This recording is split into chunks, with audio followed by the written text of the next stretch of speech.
You're now listening to the Tax Smart REI podcast, the number one tax podcast for real estate investors.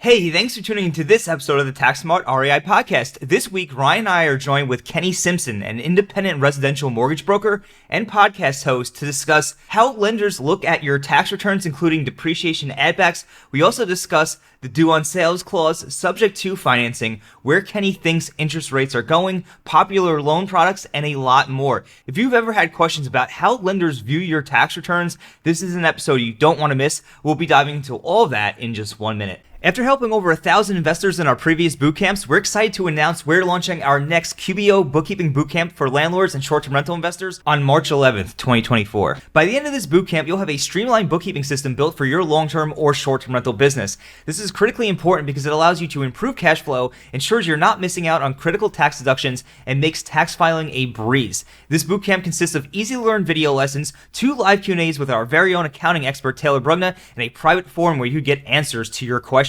To learn more and register for the bootcamp, visit www.taxsmartinvestors.com/bookkeeping and use the code EARLY at checkout to get 50% off. Again, that's www.taxsmartinvestors.com/bookkeeping and use the code EARLY to register today. We'll see you there, but for now, we'll dive right into today's episode. And we're back. Kenny, thanks for taking the time to join us today. Would you be able to give our listeners a brief overview on your background and how you got involved in real estate?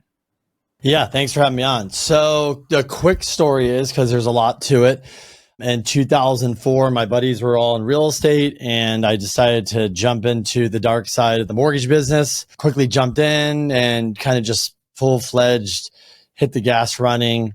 And then, if you might have ever heard of, a Great Recession hit, and that kind of wiped most of our dreams out. So kind of had to hit the reset button. That was about 2008-9. That's actually when I met my wife, Crystal. So we kind of didn't start our own business together because I do residential, she does commercial. Started back kind of up and on our own, figure out how we're going to do. We're going to stay in this business. And then from there, just started building our businesses up. And then basically the backstory is became real estate investors, built a portfolio since then. And then we started a property management company in about 2012. And that grew to about 1,500 units in 3 years organically.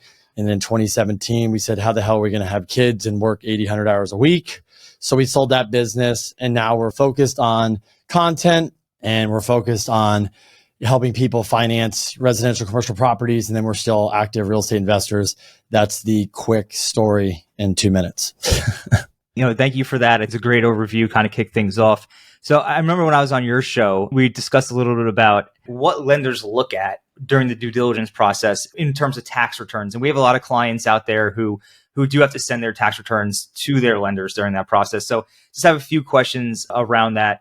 So what documents do you normally request to review, tax documents specifically, do you request during that lender due diligence process? Yeah. So typically, let's just break down a couple different borrowers. I think it's easy. So you got your traditional W-2 borrower. Maybe you rent and let's say you're going to buy a house or you're going to buy an investment or you own a house, whatever. You're W-2'd. You both have salary jobs. There's really no self-employment income. Maybe you have an investment property or not. That could be as simple as, hey, I just need your W-2s and pay stubs, and that's it. We don't even need tax returns. Then the next person could be somebody's W-2'd, someone self-employed. And let's say you don't have a corporation. You file a Schedule C, which I know that is some people might not know. That's where you schedule as a sole proprietor in your personal returns. We would just require personal returns, the W-2s, the pay stubs. And then you go over to whether you're a real estate investor, you're a business owner, or you're called self-employed, and you have, LLCs, S Corps, C Corps, whatever it is. We will then ask for personal business. If you are 25% or more owner of an entity, we'll ask for those tax returns. If you're less, we could take the K1. If you're a real estate investor or you invested with a group and the K1 shows a loss, we might try to get that return because there could be depreciation to add back as income. But those are the 3 buckets we look at. And depending on where you fit in, that's what we'd ask for up front for initial underwrite. Thank you. Thank you for that overview. I think it's helpful for everybody out there who is seeking lending to have a good understanding of what products are available to you and depending on where you fit, what might be required of you during that process. When it comes to the tax documents itself, say in one of these instances where the tax return is required in order to move forward, it's something you need to review. what are you specifically looking for within a tax return to determine someone's eligibility or lendability rather for the purposes of obtaining a loan? Yeah, I mean, the general statement is look, if you're W-2'd, we're going to look at gross income. If you're self-employed, we're going to look at net income. So sometimes I'll talk to somebody like, oh yeah, Kenny, I made $350,000 last year. And then I get your personal return.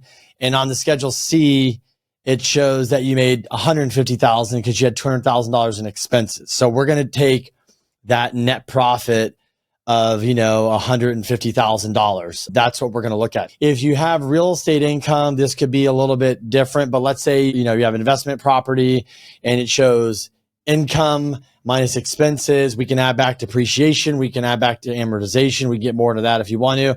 And then we're going to look at a net number. Let's say you bought the building in the middle of the year and you're like, Kenny, but I bought it, rehabbed it. This isn't full month's rent. Sometimes we can go ahead and just ex-nay the tax return. We can take a lease and take 75% of that minus PITI and give you that income. I know I'm kind of moving all over, but think of it. If you're W-2'd, we're going to use the gross. If you're self-employed, we're going to use that net income. All right. And can we drill down into that depreciation add backs a little bit? So say we have some clients out there, some listeners of the show who sometimes be scared or wary of using, say, cost segregation studies to increase their depreciation expense because they're concerned that their lender, when they look at Schedule E of their return or look at that net income number or net loss number, are going to be like, oh my God, you're operating at a massive loss. How are you going to afford this loan? So how does that impact things for investors? Yeah, I mean, if you have as you know, Thomas, so if you have a corporation, let's say you don't own property. Let's just go through, you own a company and I don't know for what reason you're going to depreciate stuff. I refer back to you, but let's say I look at your S Corp and you make $500,000 and at the bottom you've got $200,000 and then there's a depreciation line there for $100,000. Obviously, there's a reason why you depreciate it. That's something you'd work on with your CPA. We can add that back. If there's also amortization, which is usually in a statement, so it's on the bottom, you have those other expenses. It says C statement 8, 5, 4, whatever. I always look in there. Is there anything we can add back? We can add back amortization. That is the same thing at the property level. So if it's on your Schedule E on your 1040, we can add back depreciation. We can add back amortization. Certain times, if you did an extensive remodel and we can show receipts, sometimes depending on how it's reflected on the return, sometimes we can actually add back, we call them one-time expenses. Like if you had to replace a roof, if you had to replace, you did your entire floor or kitchen, sometimes we can add that back on an investment property. The other thing we can do is if you have an LLC and you have two partners that own a property and the income's reported on your 8825, which is almost what we would call your Schedule E on your 1040. Same thing. We can add back amortization. We can add back depreciation expenses. But that's where a lot of people get that negative K1. And that's to your point. So let's say you get that negative K1 or there's that huge depreciation on your tax return. And sometimes, an underwriter looks at it and goes, this guy lost $300,000. It's like, no, he just depreciated property and he used that. And basically he really didn't. When you add it back in, he made $300,000. So there's no fear. There's no reason to be scared of depreciation or amortization. Sometimes people don't understand it. You might be working with the wrong lender or loan officer. And I get that because they're not experienced with it. But I have a lot of clients that use cost segregation. They have massive depreciation. I have some that literally on the front of their tax return, the number sitting there of there's, $4.5 million that they can continue to move forward of a net loss carry forward. And we can use that. Let's say you sold a property, sold a business, and there was a loss, and you can use that carrying forward too. As long as that business is done, as that property is done, or that loss was in the previous years, has nothing reflecting now, we can still add that back because, as you know, Thomas, you can use loss carry forward for many different things. It doesn't mean it's a problem. It just means that, hey, we just need to get clarification on what that was so we can use it. If you have a business right now today that's losing money, well, that's a different story. It's going to show a loss when I'm doing your income. Before kind of we move on from the depreciation stuff, and maybe Tom, you've got a question on this too, because like you said, Kenny, it's like, I'm working with clients and they're saying something like, hey, my lender says that, depreciation is a big deal and, they can't add it back. And I always just wonder, like, from most experienced lenders' position, is that the case, or is this just a newer person? Is there any sort of like debate out there? Are there certain loan products that people can't add back depreciation? Is it anything unique like that? Or is it simply just this lender is newer and they haven't got the rate training? Is there anything else to that conversation?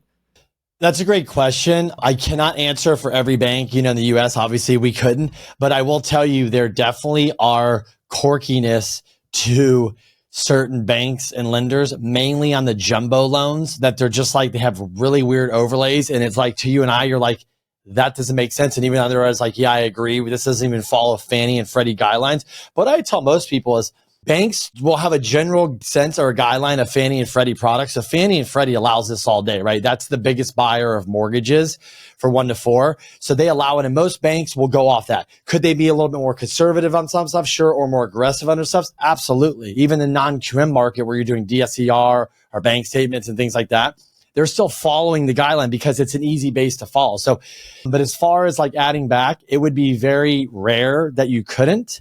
And then also it would be that if somebody's telling you can't, I would definitely go and talk to somebody else, because that doesn't seem right to me at all. Thank you for that, because I think a lot of people out there, like we kind of mentioned before, people get scared of all this stuff, and we've had people complain like, oh my God, my lender's not letting me do this. I think, Kenny, you hit the nail on the head. It's like you just need to get with the right lender who understands this stuff and who's going to provide the right loan products what you're looking for. I got one more question on taxes before we move on. I know it's not going to be all about taxes for everybody, but so certain lenders, sometimes when you need to submit that tax return for certain loan products and certain use cases, sometimes people have their tax return on extension, which is very common in this space. People will extend their tax return beyond April 15th and not file till the summer months, or perhaps even sometimes till October, of right up against the cusp of that deadline. What advice would you have for investors who are in that scenario where they don't have their tax return ready yet, and perhaps it's not going to be ready yet for quite some time for whatever reason? How can they navigate those waters? That's a great question. So I'm going to give you a couple different answers. I think you guys, your audience, you guys will like this. So number one, if you are on extension, it's no problem. So if you're W-2'd, you're just going to give us the extension. That's it. If you're self-employed, that means the lender's saying, well, I don't know what happened in 2023. Did they make money, lose money? And the only way we're going to determine that, which is honestly a profit and loss. And a profit and loss is pretty much going to be either generated by a bookkeeper, by you, or if you happen to have your CPA do your books, which I know is rare, but some do, you get it from them. And so we're going to use the profit and loss. And then depending on where you're at in the year, so we're already almost March, we would ask for January, February P&L as well. So we're going to use that instead of the taxes. Having an extension, not a big deal. The second thing I was going to say to that is, if you're watching this and you're wondering, well, I can move my income around, meaning like I have expenses, or I could just not take them because I want to buy a house, I want to buy an investment property. I'm not sure where I need to be. And so I work with a lot of real estate investors, self-employed people, and literally every year they send me their draft returns, and we sit down and have a quick conversation. Hey, Mary, hey, Joe, hey, Susie, what is it that you're trying to do this year? I want to buy a house. I want to buy this. I need to refi this. So we will go through the tax returns and look at everything. And we're looking at it from my lens to say, this would qualify that for that loan or would not. And the reason why it's not is XYZ. They take those notes, they take those findings, they go back to the CPA. And sometimes the CPA is like, hey, we can move this to this expense or depreciate or do different things. So it's not like you just got to cut it. It's basically a back and forth. And we do that a lot because that way people, when they do file, they don't shoot themselves in the foot and be like, oh my gosh, I'm $20,000 shy of buying a property. If I would have known this, I would have done something. And the one thing that a lot of underwriters and lenders don't like is you can't just amend a tax return to show $20,000 more right before underwriting. First of all, you can answer this, Thomas, is probably raising your hand to get audited, but also it's a no-no with underwriting because they're like, you just amended your returns to show $20,000 more to get this loan. That's how they perceive it. Even though if your CPA screwed up and stuff, which happens, it is what it is. So I always recommend, especially for self-employed, if you are thinking about buying or refining or doing stuff, like if you have a lender that's your go-to, if not, you should really find one and not just be like a rate shopper or this, because you really need somebody in your corner if you're going to become an active real estate investor that does this kind of service and helps you out, because it makes my life easier as a loan officer, your life easier as a buyer, and then actually your CPA's life easier because you're not coming back to them like upset or pissed off and like we should have done this, and we're all in the same playing field, and it helps with that open dialogue. So it's kind of like about relationships, perhaps more than just being transactional in that case. Yeah. Kenny, when it comes to looking at Schedule E's and you see, and I don't know how specific you get, this matters more on the tax side. And I've been seeing some things about this just online. The difference between, say, short-term and long-term rentals, right? And I don't know if Tom on your podcast talked about real estate professional status and the short-term rental strategy and whatnot, but that's okay. That's something we talk about a lot on our podcast. But at the end of the day, one thing that when clients are using a short-term rental, right, vacation rental, one thing that you can do on the Schedule E is you can put that the type of property is type number 3. And that basically says, hey, I'm designating that this property is a short-term vacation rental, right? Basically, option number 1 is that this is a single family home. Option 2 is that this is like a multifamily property and so forth. And there's 4, 5, 6, 7, 8 and so forth, right? How much does that have an impact when you see that number 3 or 1 or 2 on the financing? Because in my head, I have been told that the, financing, how the income looks between a long-term rental looks different than if it's a short-term rental. Is that true? And does that have an impact when you guys are doing your due diligence on that kind of type of property? How does that work? It's a really good question, and it does. The reason why it would matter is because how long you've owned that vacation rental long term. So the problem is you bought the vacation rental mid 2023, you just got it up and going, and it shows diddly squat for income, right? Because it's like you got a couple months, right? Which is whatever. That's just to you, you're like, it's on my returns. What does it matter? Then you send over the information. So the lender's going, well, what income am I supposed to use? Oh, you make 20 grand a month. Well, how do I prove that?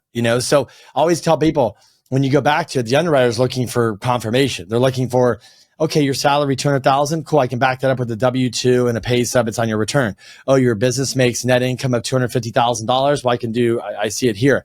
So it can be problematic. The good thing is 7 years ago, vacation rental income was looked at like bad by underwriting and just frowned upon, or just kind of like, this isn't good. Now it's obviously more acceptable. It's out there more. It's almost like ADU income here in California, where it's coming and ADUs are more popular.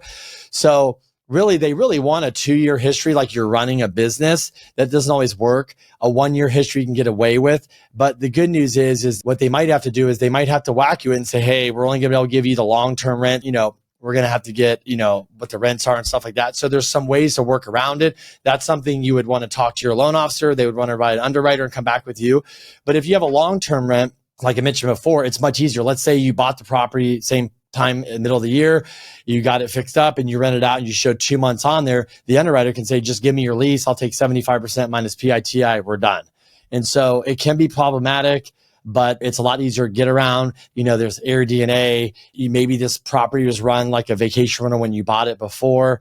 But if you have history on there, it's not a problem. And look, I have people that they're making 3 times as much. They have the history on there. They're winning because they're able to use that cash flow to qualify. So one other thing, and I think we might talk about this a little bit more. We're kind of stuck on the depreciation and kind of the tax aspects, but just long term, I'm kind of curious what you're seeing in the next 6 to 12 months as far as interest rates. Like a lot of people are questioning that. Obviously, that has a huge impact on their monthly payment and all these things. Just kind of from you and your position in this stuff day to day, all the time. I'm curious kind of what you're foreseeing as far as interest rates, up, down, about the same. What do you think? Yeah, another great question. I probably do more content than most in my space. I study data. I follow the guys. Obviously, rates were at 8, then they came down to 6.5. Now they came up to 7. So we obviously have, if you want to call them old and slow Fed, they're just not quick to cut. So here's what's happening. So let me give you a little bit of concept of like what's happening, and maybe the audience can understand, is that obviously like this Friday, I know we're shooting this, but this Friday of when we're shooting this, PCE's coming out, which is what the Fed follows, right? And the Fed is the guy, Jerome Powell, if you guys don't know, that says I'm going to lower or raise interest rates. And then obviously he has all the Fed members under him. So the problem right now is they obviously said they're not going to raise rates anymore, but then they mentioned in December that they're going to cut 3 times. And that's why rates fell, because the market basically said, yeehaw, here we go. And we're going to start cutting rates. Well, the conversation has changed with them over the last few months, because the data is coming in mixed, right? PCE came in good, then CPI came in high, and PPI and all this stuff. So, and then you get these unemployment numbers that are high, but then get revised to low. So really my point is that when you look at the data, we are definitely coming down with inflation and everything else, and things seem to be slowing. The problem is it's like a mixed bag. And so the feds have changed their direction, how they're going to view data and when they're going to cut. They literally said, once PC gets here, we'll cut. Well, it got there, they didn't cut, right? So one of the problems is we can sit here and predict where rates will be, but it's hard when you have a Fed that changes their mind. It's like a moving target. And the reason why I say that is because when mixed data comes in and they haven't cut yet, the market is fearful that that's going to keep pushed out and out and out. And that's why rates are kind of staying higher, because they sense that. If the Fed just went ahead and cut right now, we would get some relief in rates, because they would know the Fed has officially pivoted from I'm going to raise to I'm going to sit here to now I'm pivoting. And that means they believe, obviously, they need to, with weakness in data and the economy and stuff like that. So if the Feds do cut in June, let's say that's their target market, they do, it's probably going to be 25 basis points, which in the reality is not much. And that, remember, when they cut, that is tied to home equity lines of credit. That's tied to business loans, maybe credit cards. That is not tied to a 30-year fixed mortgage directly. So it wouldn't just take a quarter off, but that could affect the 10-year Treasury MBS market. And so that could affect interest rates. So once they start cutting, that will signal. And then hopefully that will help interest rates come down over time. My thought is, I thought we'd end this year with interest rates with a 5 in front of it. Are we going to hit that? I was a little bit more excited to say that in the beginning of the year. Now I'm not sure, because the Feds are just really hawkish and holding off. But one thing I want to mention to the audience that a lot of people don't know is that, let's just say the interest rates, because of the 10-year Treasury, come down 1%. So now we're at 6%. The other thing a lot of people don't talk about is there's a 10-year Treasury, and then there's a spread between the 30-year fix. That spread historically is about 1.75, let's call it. And today it ranges from 2.75 to 3. So the spread, because of the fear in the market, because of the banking debacle and other stuff, that is a point higher than usual. So if the Feds cut and that spread starts to shrink back to a normal, like 50-year average, and it does go up occasionally, like last recession in 2008, that would automatically drop rates. Even if the rates stay where they are now and the spread came down, we would lose another point. So a lot of people don't talk about that. And that's why I think if spreads cool off and the 10-year comes down, we could land in the 5 simply by those two dynamics working with each other. That's an excellent explanation. I don't think anybody has explained that here on the show in quite that great of an explanation. So I definitely appreciate that.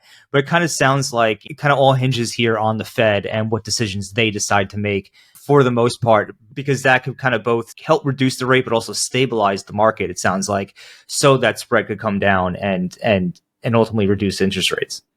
Yeah, unfortunately, I hate to say it, we live in a world where there's a group of individuals that really control our market, global market, with rates, and we're kind of subject to what they say and do. And like, they now are kind of like, well, maybe we won't cut. And so when they start saying stuff, it affects the market, it affects rates. It's unbelievable. They literally could say the wrong thing and rates go up. And I wish they would just not say anything until they actually have the correct data. Like, for example, last year, I haven't looked at December, but out of 11 jobs reports, we got 10 of them were all revised to the negative of 50,000 to 100,000. So last year, they over advised about 500,000 jobs, but every time the jobs report came out high, interest rates shot up, and that report was actually incorrect.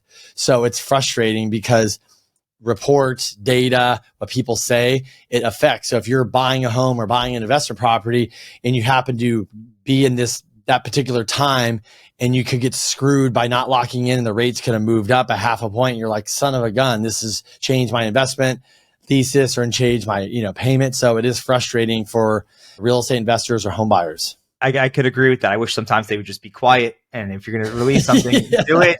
But if not, don't speculate on it, because everybody gets, and it goes the same for the stock market too, to a large degree.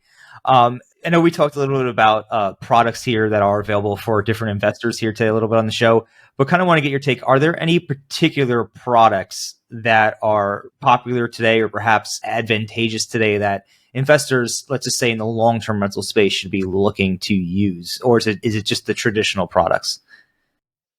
Yeah, it's, the traditional ones are there. The 30-year fixed, maybe there's ARM, maybe there's some interest only, Fannie, Freddie, some banks. But I would say that some products have become very popular. They've always been around, but they actually kind of became popular. And I'll tell you exactly why. After the refi boom, there's a lot of loan officers, and then the business dried up. So they're looking for different products. So one of them that came out was the DSCR, which is debt service coverage ratio. So in English, what that means is, let's say you have a property and the payment is $5,000. I'm just picking a number. And let's say the rents are, $7,000. You would take 5 divided by 7,000, and then that would give you a certain ratio. So a 1.0 debt coverage, a 1.25, a 1.5, an under 1.0. So that loan does not require tax returns. It does not require a job. You can literally just be a real estate investor, and we're using the property's gross rental income. And then we're taking a down payment and an interest rate, and we're just making this work to where you need a credit score, you need your down payment, maybe some reserves, and you can buy a property with no job, no tax return, no business. So those are very popular. You can close in an LLC, you can do interest only. The one thing I will caution people on those loans, because a lot of people are new to doing those, they don't understand. Sometimes people don't look out. They just focus on the rate and what's at hand. But if you really think interest rates are going to come down over the next year or two, a lot of these loans have prepays. They have 1 to 5 year prepays. So I literally know there's people putting individuals into a 5 or 3 year prepay now at a 7.5%, 8% rate. I don't think the consumer really understands what's going to happen, or even that loan officer, because when I go do these loans, I talk to my clients. I go, look, I'm recommending a 0 1 year prepay. Here's why. I'm not even getting you the pricing for 3 years, because I don't want you to come back and be mad at me or maybe sue me or something because you're locked in a rate and now you can't refi. So I would definitely be cautious of any of the non-QM, which is like the investment property loans or anything like that have the prepays. Because if you think we're coming into a low rate environment, you can refi, you don't want to get caught up in a 3 or 5 year prepay. Some of them are a 5% prepay. So that means it's 5% of 80% of the balance. So if you do the math, it's going to hurt a lot of people. So DSCR is one that's really helping. The other one that we're doing a lot of too, that's been around, but it's really popular, is a fix and flip loan. That's for real estate investors that want to flip properties. So you could put down, depending on your expertise, it's going to vary. That's going to determine the rate you get, the terms, and the leverage, where you can get anywhere from 10% down to 100% rehab. And that would be 75% of basically like the future value. Some people have to put 20, 25% down. So that loan is really helpful. So you have less capital in. They give you money towards a rehab. That's helping a lot of investors. And then typically too, bank statement loans and things like that are non-traditional. Even if you have that, you can go do those investment property loans. And the good thing about the non-QM space, there's 30-year fixed, there's 40-year fixed, there's interest only. They have higher leverage and stuff. So there's a lot more wiggle room, a lot more easier guidelines with those particular loans for investors. Kenny, before we move on from that, for just some listeners who are like, what's a prepay? You're talking about a prepay penalty, correct? Basically, the lender is saying, hey, if you pay this off early, you are going to pay an additional fee. And correct me if I'm wrong, but basically the reason they would do that is because the investor, the bank, is essentially saying, hey, we're going to give you this money. We expect to earn some income based on that. If you essentially sever our income, there's going to be a penalty associated to that because we're expecting this income. Is there anything more to? Okay, sweet. Two thumbs up. That's a great way to explain it. Yeah, I don't even explain it that way, but basically, yeah, exactly. And so prepays vary. Some lenders could be a 1% prepay. Some could be a step down prepay, a 3-year, 2-year one, meaning 3%, 2% one. Some are 6 months interest, and some are 5%, as I mentioned, of 80% of the loan balance. So you might be in one of these and you might not realize when you go to call that guy back and refi and they go, oh, you have a $40,000 prepay. That's when it's going to hit your brain. You're going to go, wait a minute, what? Because I think people think prepaid, they don't really understand or equate it to a dollar amount yet until they actually like see it in their face. I got a question that we actually don't have here on our list, Ryan. So this is going to be coming somewhat out of left field, but it is very relevant. There's a strategy known as subject to, quote unquote, that's out there right now. It's become more popular over the last year or so as interest rates have climbed up. And we know there's a lot of people out there who locked in interest rates at those rock bottom, like 2-point-something%. And so people are trying to use it. What it is like you would buy the property off of somebody and you would assume their loan at this lower interest rate. But of course, there's the due on sales clause and transferability of the ability to actually legally assign that. What's your take on that overall?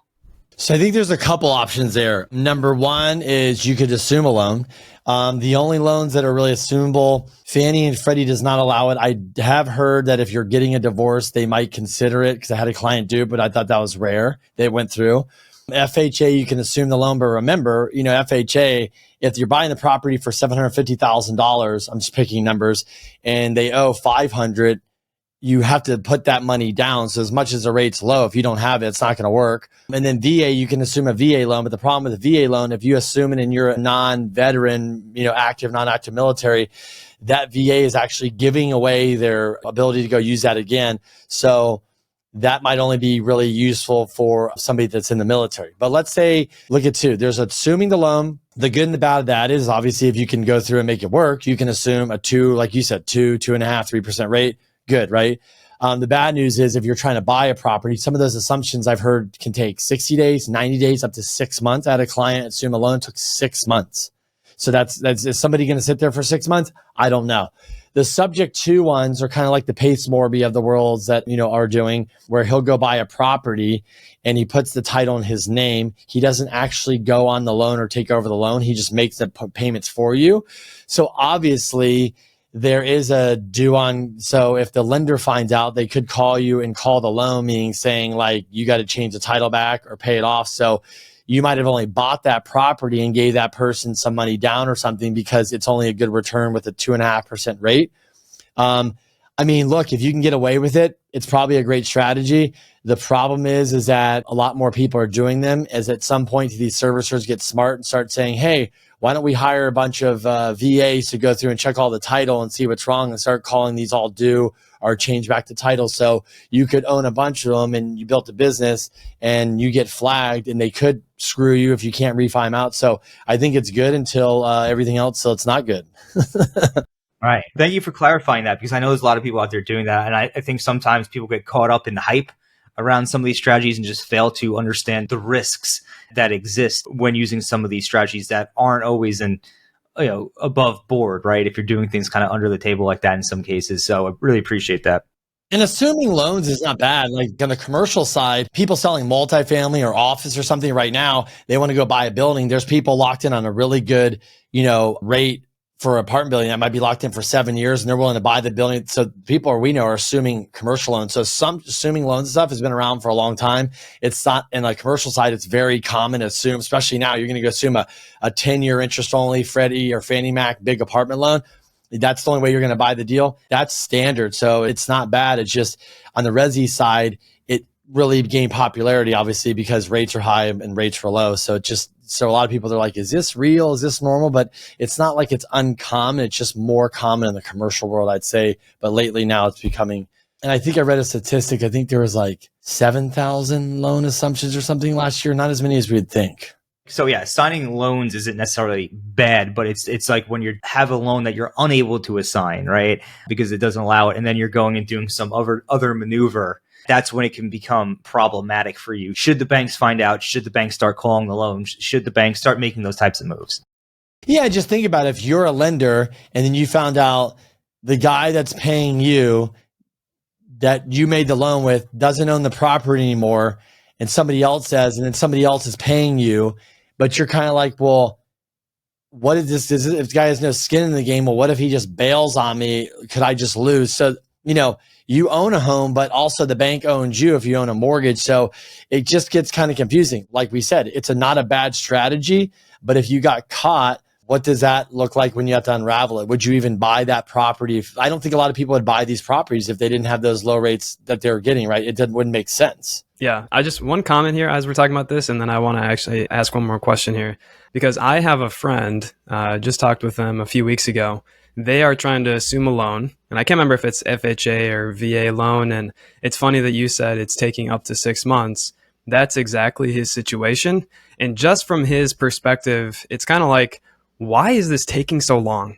And again, from his perspective, there is no incentive from the bank. Why in the world would a bank dedicate resources in order to say, oh, yes, I will allow you to continue to keep paying us at this very low interest, rate? When if they just refied, they could be getting triple that or double that, right? Depending on the rate that they get. So he's kind of saying like, my buddy is like, there's no dedicated resources to help. There's no incentive for them to be fast. And he that's kind of one of the things that he thinks is kind of one of the reasons. And Ken, if you want to comment on that, that's fine. But the other thing I just wanted to ask, as we're talking about this is the due on sale clause.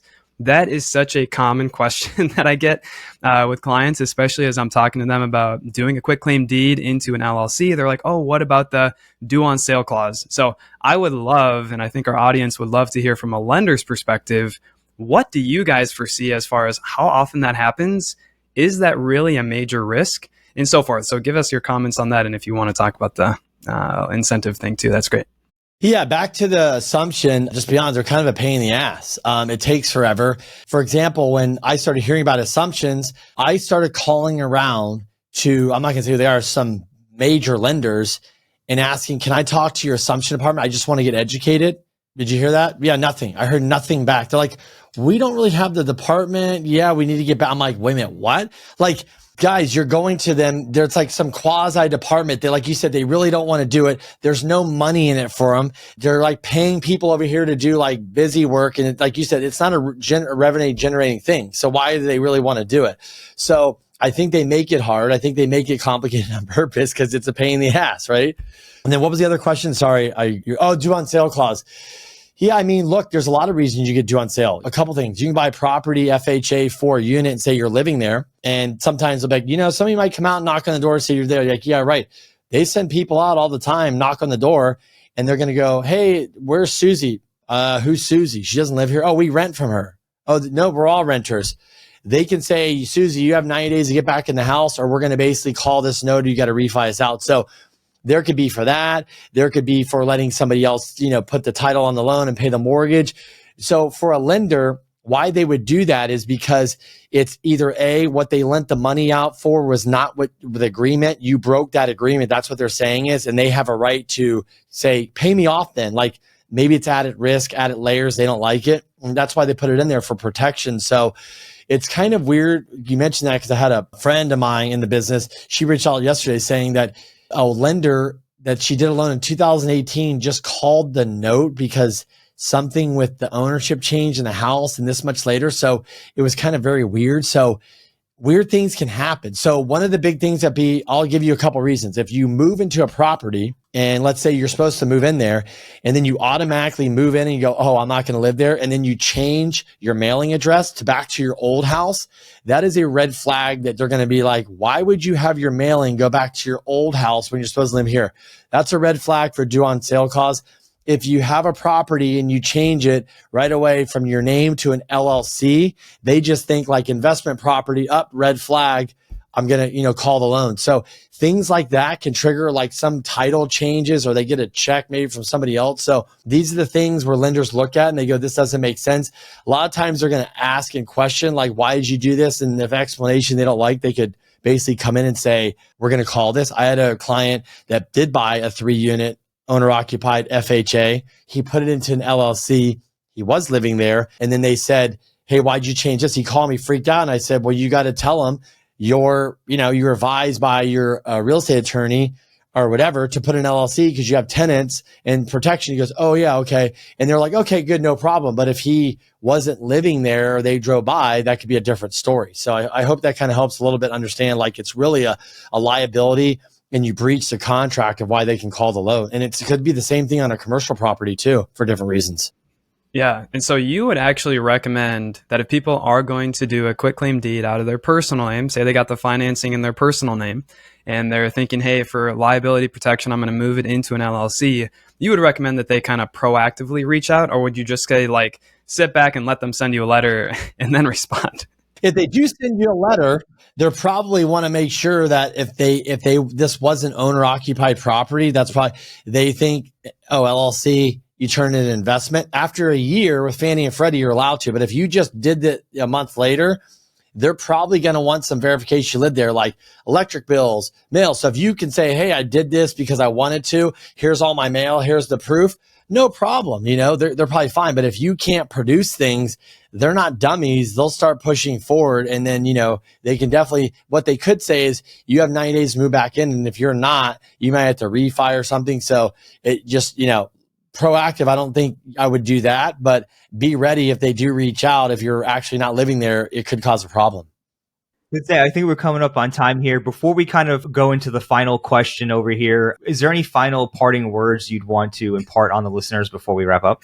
Yeah, I always say this, and we might have talked about this too, Thomas. I'll say this. If you're buying real estate and doing, different things, the best thing you could do is have the best team. You got to surround yourself with the best people. If you have a good CPA, if you have a good realtor, you have a good loan officer, a good insurance broker, if you real estate investor, your property manager, your handyman, having a really good team that you can call on and ask for advice or wisdom and technicality stuff, whatever, like we're talking about here. I would say like that to me, doing this 20 years is really, really important, because if you have a really good team, your team can work with the CPA to get the income. You can call your agent about those questions. You can call lender about stuff. You can call your property manager about stuff. You can call your CPA about questions, or if you have a real estate, attorney that might be an eviction attorney or something. So I think having a really good team and getting surrounded by the right people, if you are going to start buying real estate or investing, and that's what some of the audience is here, I think that trumps everything, because that will really put you in a good position. And then and trust them.